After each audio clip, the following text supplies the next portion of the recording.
그러다가 정말 불쌍한 사람이 되는 수가 있어요. 결국 나를 만드는 건 지금의 나의 생각이라는 거예요. 후회하실걸요. 아주 많은 분들이 상담 요청을 해옵니다.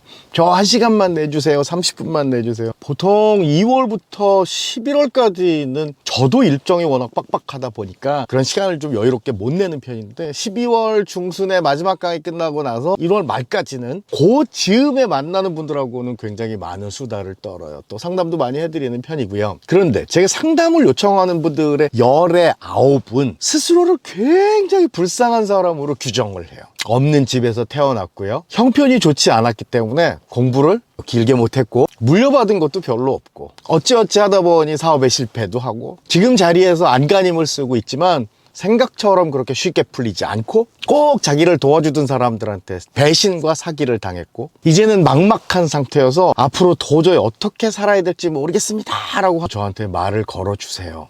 굉장히 꼼꼼하게 이야기를 듣고 관찰을 하다가 부정적인 요소가 요만큼이라도 등장하면 냉정할 정도로 자르는 편이에요. 본인 스스로를 불쌍함으로 포장하려고 노력하시는 분들이 되게 많으세요. 자, 여러분이라면 어떻게 하시겠어요? 그렇게 처절한 인생이, 처절한 상황이 여러분한테 좀 만나달라 그러고 여러분에게 도움 요청을 하면 여러분들 과감하게 도움의 손길을 내미실 수 있겠어요? 쉽지 않아요.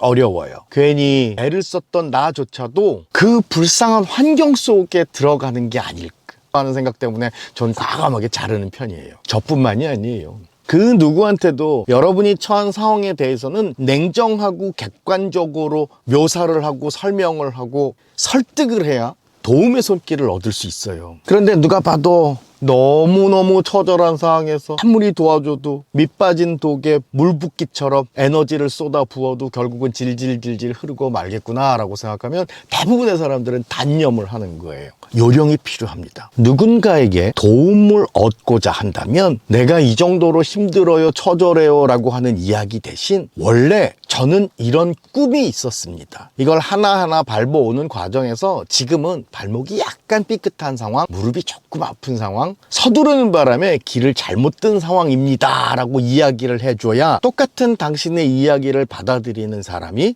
전혀 다른 반응을 보여줄 수 있어요. 원대한 꿈이 있었구나. 되게 정겨울 정도로 또 치밀하게 열심히 살아온 분이네. 성실한 거 하나만큼은 누구한테도 지지 않겠구나. 긍정적인 이야기를 먼저 입력시킬 것인가, 부정적인 이야기를 먼저 입력시킬 것인가에 따라서 상대의 결정은 완벽하게 달라진다는 사실. 심리학자들이 굉장히 많은 연구들을 했었죠. 동일 인물을 묘사하는 데 있어서 긍정적인 것에서부터 시작해서 부정적인 것, 또 부정적인 것에서부터 출발해서 긍정적인 것 순으로 설명을 달리 해줬어요. 똑같은 사람을. 결과는 한이하게 달랐습니다. 자, 긍정적인 묘사부터 한번 시작해 볼까요? 그는 굉장히 똑똑해. 그는 언변이 좋아. 굉장히 활동적이고 부지런해. 그런데 좀 고집이 있는 편이고 가끔 성질이 욱하기도 해. 너무 강해서 그를 싫어하는 사람도 상당히 돼. 자, 긍정에서부터 부정으로 쭉 설명한 사람 이야기를 듣고 있자면 그래, 이 사람 괜찮은데 조금 컨트롤만 내가 잘하면 되겠다라고 생각을 하겠죠. 그 상대가 사장님이 됐던, 조직의 리더가 됐던, 그와 거래를 해야 되는 파트너가 되었건. 그런데 정반대로 부정적인 것부터 묘사를 한번 해볼까요? 호불호가 갈려. 욱하기도 하고. 벌써 이 두 마디 정도 들으면 머릿속에 어떤 사람이 그려지기 시작하냐면 나는 절대로 상종하면 안 되는 사람이라고 하는 이미지가 그려지는 거예요. 그러니 여러분들이 도움이 필요해서 누군가에게 요청을 할 때는 상황이 이렇고 어렵고 이 얘기 하시면 안 돼요. 그는 머릿속에서 이미 도망갈 준비를 해요. 반면에 원래 2026년까지 총 50개 정도 매장 구상하고 있었고요. 가족들하고의 관계도 그 누구보다 좋았고요. 또 이어지는 긍정적인 설명들. 그런데 최근에 들어서 제가 약간의 좀 곤란함이 생겼습니다. 약간의 실수를 한 것 같아요. 제가 조금만 더 꼼꼼했었더라면 이렇게까지 오진 않았을 텐데 라고 해서 설명하는 순서를 뒤집어주면 상대가 나를 평가하는 것들도 뒤바뀌어진다는 사실. 주변에 좋은 사람들을 두고 싶으세요? 그분들이 여러분의 성공을 매일매일 기도해주고 기원해주길 진정으로 원하세요? 그러면 절대 앓는 소리 하지 마세요. 우는 소리 하지 마세요. 특히 내 인생 처절하고 비참하고 불쌍해요 라는 얘기하면 동정을 하는 게 아니고 무시를 합니다. 자, 여러분뿐만 아니고 여러분 가족들, 지인들, 직원들한테까지도 꼭 이 이야기 해주세요. 그래서 제가 제자들한테도 꼭 당부하는 이야기 중에 하나가 지치지 마세요. 우리 지치면 끝장이다. 왜?